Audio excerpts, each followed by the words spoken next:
যত শাসক এসেছে সমস্ত শাসক ছিল জুলুমবাজ, অত্যাচারী। তারা মানুষের উপরে জুলুম করেছে, তারা মানুষের উপরে অত্যাচার করেছে। এই জন্য আমি মাঝে মধ্যে বলি, ভোটের মাধ্যমে সরকার গঠন হলে সেই সরকার দিয়ে কখনো কল্যাণ পাওয়া যায় না।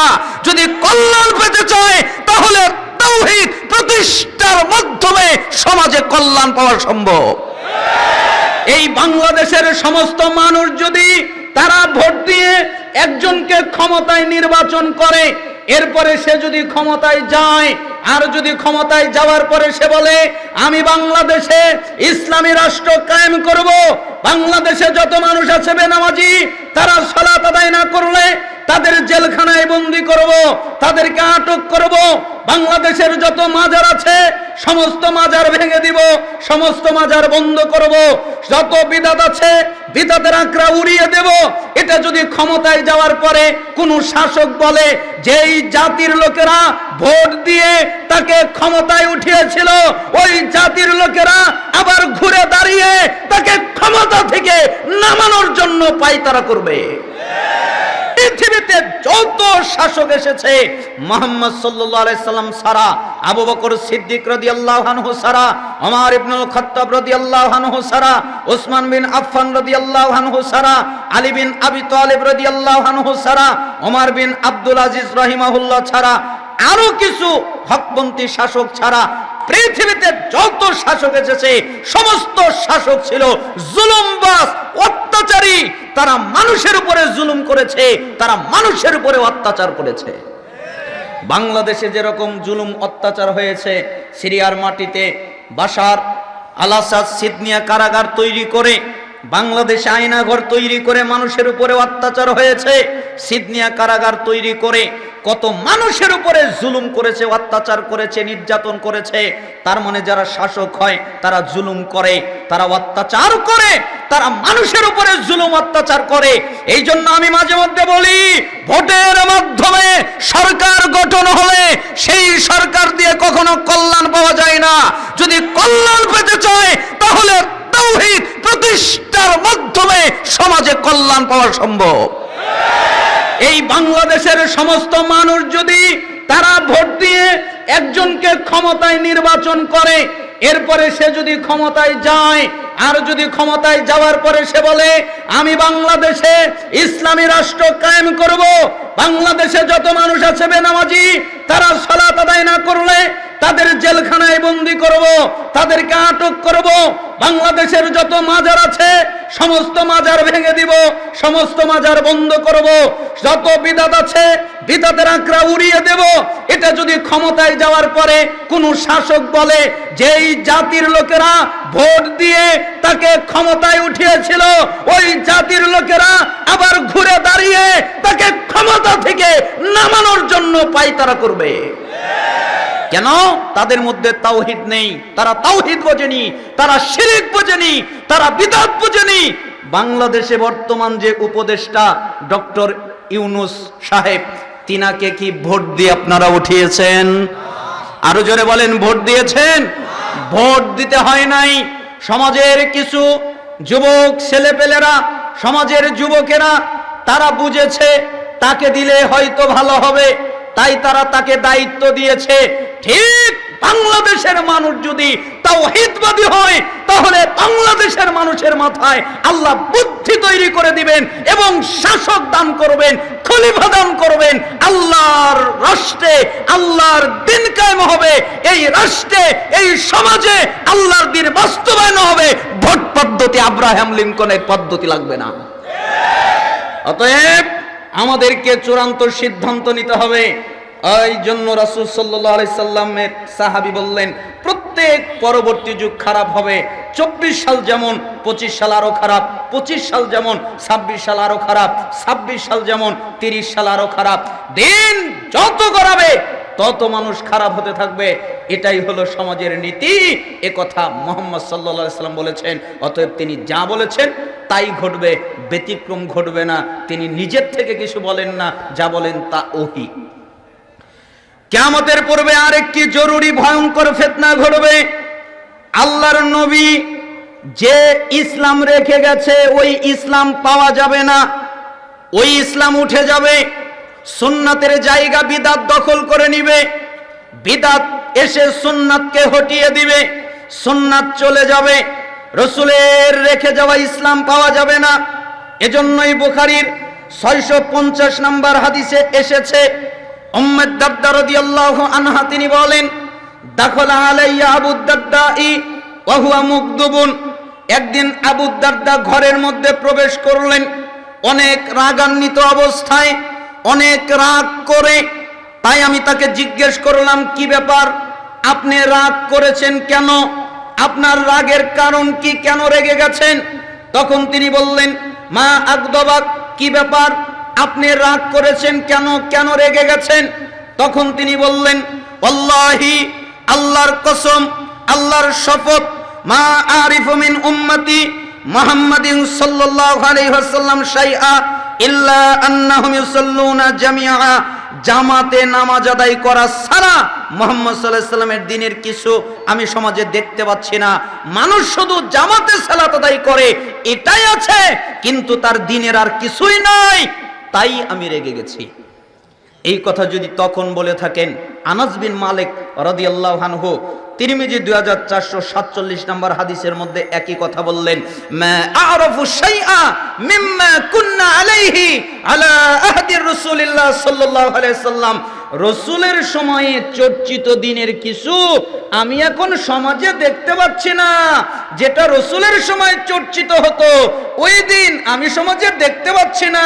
সাহাবীরা বললেন, আইনা সলাহ, সালাত তো আছে, নামাজ তো আছে। তখন তিনি বললেন, আওয়ালাম তাসনাউ ফি সালাতিকুম মা কাদ আলিমতুম। আরে নামাজে কি অলসতা তৈরি করেছে, নামাজে কি অবহেলা তৈরি করেছে, এটা তো তোমরা ভালো করেই জানো। ওরা সালাত আদায় করে অলসতা নিয়ে, ওরা সালাত আদায় করে অবহেলা নিয়ে, ঠিক না? সালাত আছে অবহেলার সাথে, অলসতার সাথে। আচ্ছা আপনারা বলেন, আল্লাহ মিথ্যা বলেন? তাহলে আল্লাহ যদি বলে থাকেন, ইন্নাস সালাতা তানহা আনিল ফাহশাই ওয়াল মুনকার, নিশ্চয়ই, অবশ্যই, নিঃসন্দেহে, কোনো সন্দেহ নাই, অবশ্যই, নিশ্চয়ই সালাত মানুষকে যাবতীয় অন্যায় থেকে, যাবতীয় অশ্লীলতা থেকে বাঁচায়, সেটা হলো সালাত, ঠিক না? ও সালাত আদায় করে তাও ঘুষ খায়, ও সালাত আদায় করে তাও জিনা করে, ও সালাত আদায় করে তার নিশাদার দ্রব্য পান করে, ও সালাত আদায় করে তাও গীবত করে, ও সালাত আদায় করে মিথ্যা বলে। তার মানে বোঝা যাচ্ছে আল্লাহ বললেন সালাতটাকে পাপ থেকে বাঁচায়, ও সালাত পরে পাপ থেকে বাঁচে না। তার মানে বোঝা যাচ্ছে ওর সালাতই হচ্ছে না।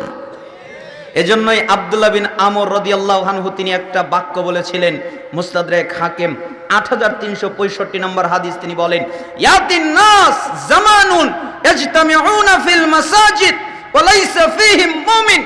অচিরেই কিছু মানুষ দলবদ্ধ হয়ে মসজিদে ঢুকবে, দলবদ্ধ হয়ে মসজিদে আসবে, একত্রিত হয়ে মসজিদে ঢুকবে, একত্রিত হয়ে মসজিদে আসবে, কিন্তু আশ্চর্যের বিষয় এদের মধ্যে একজনও ইমানদার থাকবে না, সবগুলো বেঈমান।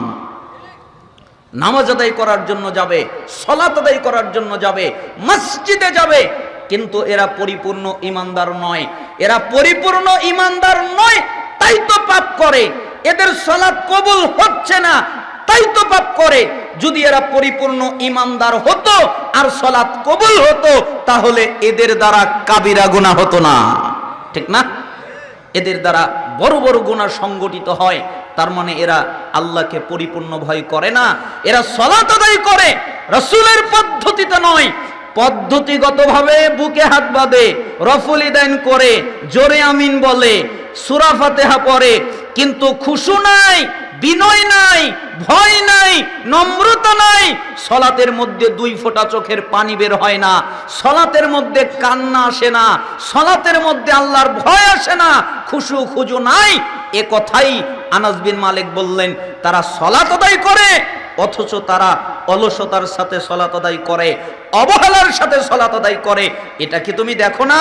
ওসমান রাদিয়াল্লাহু আনহু যখন শাহাদাত বরণ করলেন, এরপরে মুসলমানদের ভিতরে ক্ষমতা নিয়ে দ্বন্দ্ব লেগে গেল। তখন আবু দারদা এ কথা বললেন, আনাস বিন মালিক এ কথা বললেন। ওই সময়ে যদি তারা এ কথা বলে থাকেন যে রাসূলের সময়ের দিন ইসলাম নাই, তাহলে আজকে যদি তারা জীবিত থাকতেন তাহলে বলতে বাধ্য হতেন ইসলামই নাই। খুঁজেই পাওয়া যাচ্ছে না, সব মানে জামা ছিঁড়ে গেছে, তো জামায় তালি মারছে, তো তালি মারতে মারতে এত তালি মেরেছে অরিজিনাল জামা কোনটা খুঁজেই পাওয়া যায় না। ঠিক ইসলামের মধ্যেও বিদআত লাগাতে লাগাতে এত লাগিয়েছে, অরিজিনাল সুন্নাত কোনটা এটা খুঁজেই পাওয়া যায় না, তাই না? অবস্থাটা জটিল হয়ে গেছে। তার মানে রাসূলের রেখে যাওয়া ইসলাম পাওয়া যাবে না। কিয়ামতের পূর্বে আরেকটি ভয়ঙ্কর ফিতনা ঘটবে। মুসনাদে আহমদ 22214 নম্বর হাদিস, আবু উমামা আল বাহিলি রাদিয়াল্লাহু আনহু তিনি বলেন, রাসূল সাল্লাল্লাহু আলাইহি ওয়াসাল্লাম বলেছেন, ইসলামের রশি একটার পরে একটা ছিঁড়ে যাবে। যখন কোন রশি ছিঁড়ে যাবে তখন মানুষ পরেরটা ধরে থাকার চেষ্টা করবে। অর্থাৎ ইসলামে যত আমল আছে একটা একটা করে চলে যাবে, একটা একটা করে নষ্ট হয়ে যাবে। মানুষ তার পরের আমলটা ধরে থাকার চেষ্টা করবে। সর্বপ্রথম যে রশি ছিঁড়ে যাবে, ফাআউয়ালুহুন্না নাকদাল হুক, সর্বপ্রথম যে রশি ছিঁড়ে যাবে সেটা হলো শাসন ব্যবস্থার রশি। সমাজের শাসন ব্যবস্থা পাওয়া যাবে না, শাসন ব্যবস্থা পাবে না, সঠিক শাসন ব্যবস্থা উঠে যাবে, পৃথিবীতে পাওয়া যাবে না, দুষ্কর হয়ে যাবে, শাসন ব্যবস্থা থাকবে না, এটা আগে উঠে যাবে। আমরা তাকিয়ে দেখছি এটা উঠে গেছে। ওয়া আখিরুহুন্নাস সালাহ, এরপরে যেটা চলে যাবে সেটা হলো নামাজ, সেটা হলো সালাত। মানুষ সালাত আদায় করবে না, মানুষ নামাজ আদায় করবে না, মানুষ সালাত আদায়কারী হবে না। বাংলাদেশের মানুষ গর্বের সাথে বলে বাংলাদেশ নাকি 93% মুসলমানের দেশ। কেউ বলে 90, কেউ বলে 91, 92, 93, ইখতিলাফ। আমি বেশিটাই নিলাম। বাংলাদেশ নাকি 93% মুসলমানের দেশ, তার 92% হলো বেনামাজি। এই বেনামাজি দিয়ে আপনি কি করবেন? এরা তো মানুষ নয়, এরা তো সত্যিকার আল্লাহর বান্দা নয়। যারা সালাত আদায় করে না কোরআনের ভাষায়, সুন্নাহর ভাষায়, সাহাবীদের ভাষায়, তাবিদের ভাষায়, হকপন্থী আলেম আর ইমামদের ভাষায়, এরা হলো কাফের, এরা হলো মুশরিক। কাফের মুশরিকদেরকে নিয়ে আপনি দিন বিজয়ী করবেন, এটা হতে পারে? নিজের সাথেই নিজে পারে না, নিজের 3.5 হাত বডিতে দিন কায়েম করতে পারে না, সে নাকি সমাজে দিন কায়েম করবে। 3.5 হাত বডির মধ্যে ইসলাম কায়েম করতে পারে না, 3.5 হাত বডির মধ্যে ইসলাম বাস্তবায়ন করতে পারে না, সে নাকি সমাজে দিন কায়েম করবে। নিজে 5 ওয়াক্ত সালাত আদায় করে না, আল্লাহর হক আদায় করে না, সে মানুষের হক কিভাবে আদায় করবে? এজন্যই সালাফরা বলেছেন, এখানে কয়েকটা কথা বলে রাখা ভালো মনে করছি। যারা সালাত আদায় করে না, যারা সালাত ত্যাগ করে, এরা হলো কাফের মুশরিক। জোরে বলেন এরা কি? আপনারা ভয় পাচ্ছেন? যারা সালাত আদায় করেন এরা কি? কাফের, এরা হলো মুশরিক। আল্লাহ তাআলা বলেছেন সূরা তাওবার 5 নম্বর আয়াত, সূরা তাওবার 11 নম্বর আয়াত, যারা সালাত আদায় করে ওরা তোমাদের দ্বীনি ভাই, যারা সালাত আদায় করে না ওরা তোমাদের দ্বীনি ভাই নয়। এ কথা আল্লাহ বললেন। মুহাম্মদ সাল্লাল্লাহু আলাইহি সাল্লাম বলেন, মুসলিম 82 নম্বর হাদিস, ইন্না বাইনার রাজুল ওয়া বাইনাশ শিরক ওয়াল কুফর তারকুস সালাত, নিশ্চয়ই একটা ব্যক্তি, একটা কাফের, একটা মুশরিক, এদের মধ্যে পার্থক্য হলো সালাত। যারা সালাত আদায় করে ওরা ঈমানদার, যারা সালাত আদায় করে না ওরা হলো কাফের, ওরা হলো মুশরিক। আল্লাহর নবী বলেন, তিরমিজি 2618 নম্বর হাদিস, বাইনাল কুফরি ওয়াল ঈমান তারকুস সালাত, নিশ্চয়ই একটা ঈমানদার, একটা কাফের, এদের মধ্যে পার্থক্য হলো সালাত। যারা সালাত আদায় করে তারা ঈমানদার, যারা সালাত আদায় করে না তারা কাফের। তিরমিজি 2621 নম্বর হাদিস, আলাহাদুল্লাযী বাইনানা ওয়া বাইনাহুমুস সালাহ ফামান তারাকাহা ফাকাদ কাফার, আমাদের মধ্যে তাদের মধ্যে ব্যবধান হলো সালাত, আমরা যারা ঈমানদার তারা সালাত আদায় করি, তারা যারা কাফের তারা সালাত আদায় করে না।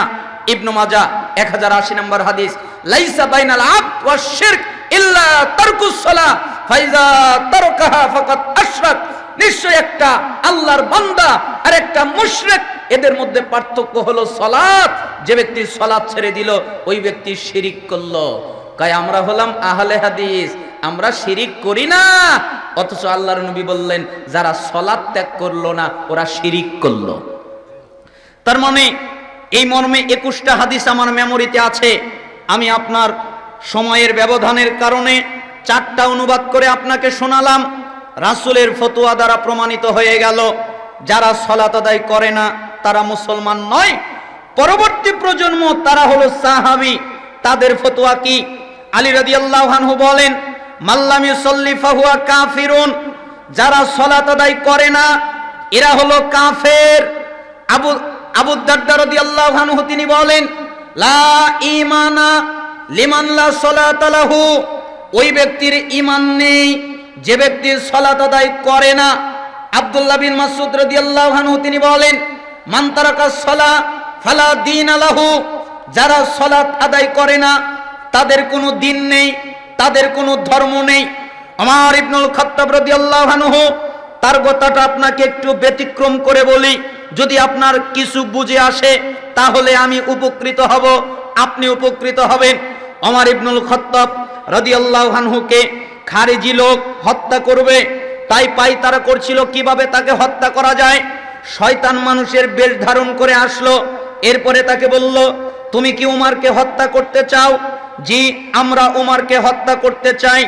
তোমরা তো উমরকে হত্যা করতে পারবে না, এটা তো আমরা জানি। তোমার কাছে বুদ্ধি থাকলে বলো। আমার কাছে বুদ্ধি আছে। কি বুদ্ধি? তুমি উমরকে 2টি কাজ করলে হত্যা করতে পারবে। 2টি কাজ কি কাজ? এক, যখন উমর সালাতে দাঁড়াবে তখন তুমি তাকে হত্যা করবে। কেন? সালাতে তার মনোযোগ বেশি থাকে, তাই তাকে হত্যা করা সহজ হবে।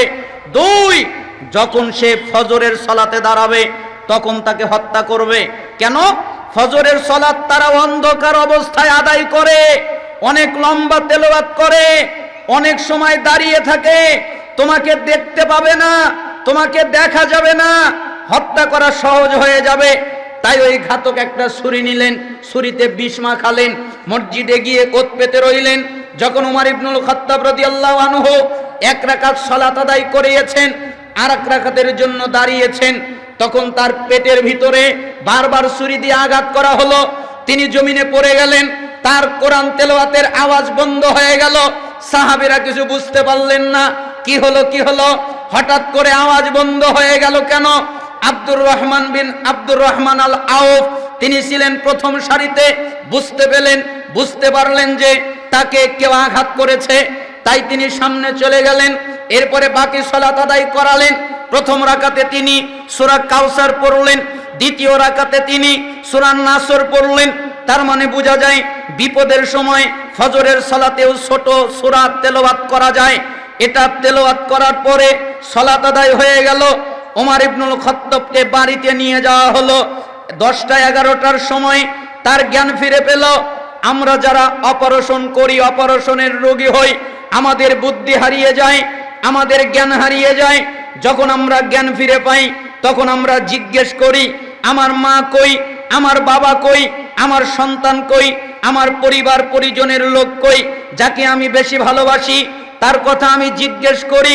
ওমর ইবনুল খাত্তাব রাদিয়াল্লাহু আনহু এ কথা জিজ্ঞেস করলেন না। তিনি বললেন না আমার স্ত্রী কোথায়, তিনি বললেন না আমার সন্তান কোথায়, তিনি বললেন না আমার বন্ধুরা কোথায়, তিনি বললেন না আমার পরিবার পরিজন কোথায়। তিনি জ্ঞান ফিরে পাওয়ার পরে সাহাবীদের দিকে লক্ষ্য করলেন, এরপরে ডাকলেন, আল্লাহর নবীর সাহাবীরা, জি, লোকেরা কি সালাত আদায় করেছে? লোকেরা কি নামাজ পড়েছে?